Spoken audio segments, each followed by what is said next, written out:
was past midnight when Emily's car headlights sliced through the thick, lonely darkness of the countryside highway.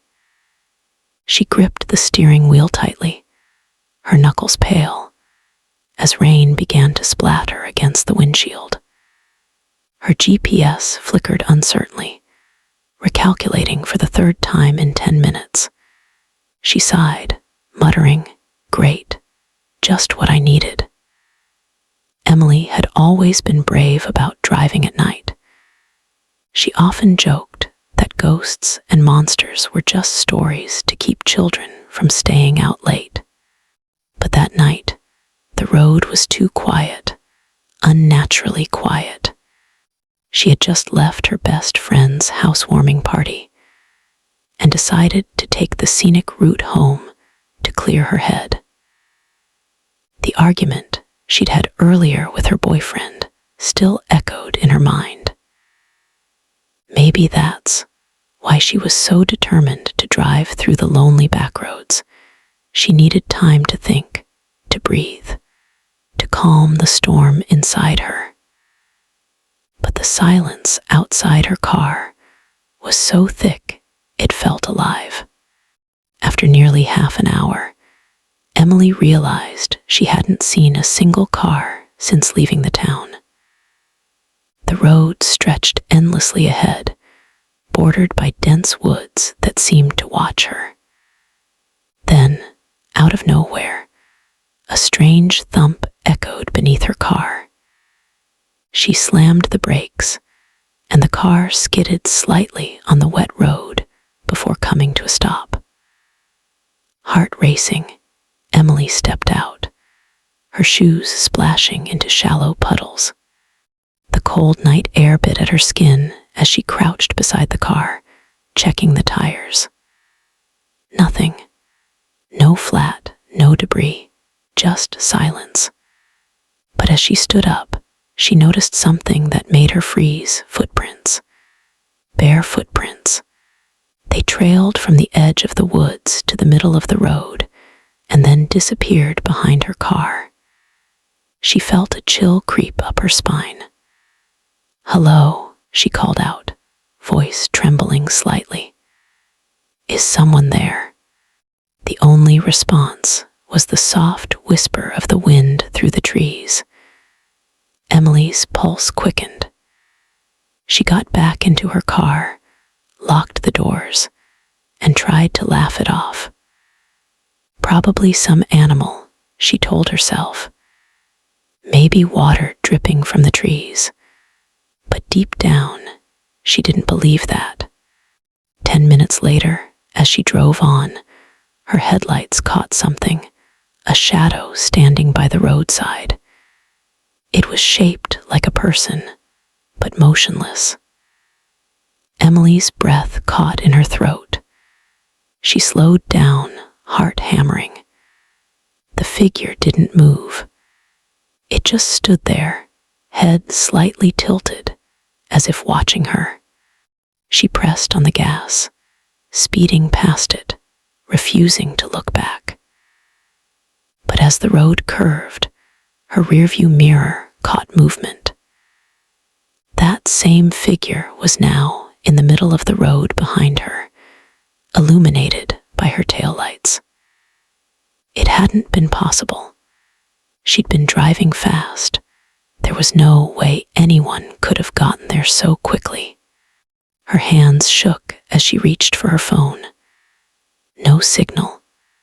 Come on," she whispered. The rain grew heavier, turning into a storm that blurred the road ahead. Her headlights flickered, and for a brief moment, everything went dark. When they came back on, her breath caught.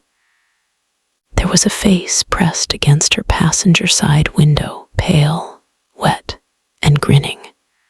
Emily screamed and swerved violently. The car spun, tires screeching against the wet asphalt before crashing into a ditch. The airbag exploded in her face, dazing her. When she opened her eyes, the world was quiet again, eerily quiet. Her car was smoking slightly, the rain now falling softly like a cruel lullaby. She turned her head, trembling. The passenger seat was empty. Her heart pounded in her chest as she tried to unbuckle her seatbelt. It was jammed. She tugged harder, whispering to herself, "Please, not now." That's when she heard it, a faint breathing, close, too close. Slowly, she turned her head toward the back seat. A pair of eyes stared back at her through the darkness. Wide, unblinking. The same pale face from before, now crouched behind her seat, smiling with a kind of hollow joy. Emily screamed again, pushing against the door until it burst open. She stumbled out into the rain, running down the road barefoot, calling for help. But her voice only echoed into the empty night. Minutes passed, or maybe hours. The road seemed endless.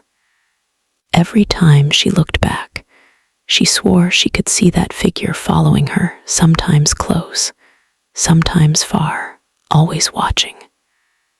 Finally, she saw lights ahead. A gas station. Relief flooded her chest as she ran toward it, sobbing, banging on the door. The old man behind the counter looked startled as he let her in. "Miss, what happened?" he asked, handing her a towel. She could barely speak. Someone's following me. He was in my car." The man's face grew pale.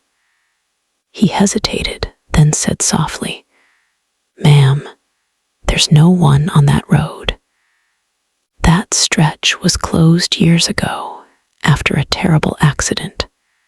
Emily froze. "What accident?" she asked, her voice barely above a whisper. He looked at her with sad eyes. "A young man died there one stormy night. He was hit by a speeding driver who never stopped to help. Since then, people say he waits on that road, looking for a ride home." Emily's blood ran cold. She looked out the window toward the dark road behind her. Through the rain-streaked glass, she thought she saw him again, standing at the edge of the gas station lights, his head tilted, watching her. The old man placed a trembling hand on her shoulder. "You did the right thing stopping here," he said. "He only follows those who ignore him." Emily sat in silence, shivering, as the storm raged outside. She never drove that road again. But sometimes, late at night, when she closed her eyes, she could still hear that faint breathing in the dark, the sound of a lost soul who just wanted someone to stop. Moral: not every presence in the darkness means harm. Sometimes, it's a cry for help that was ignored too long. But when the living fail to listen, the dead find their own ways to be heard.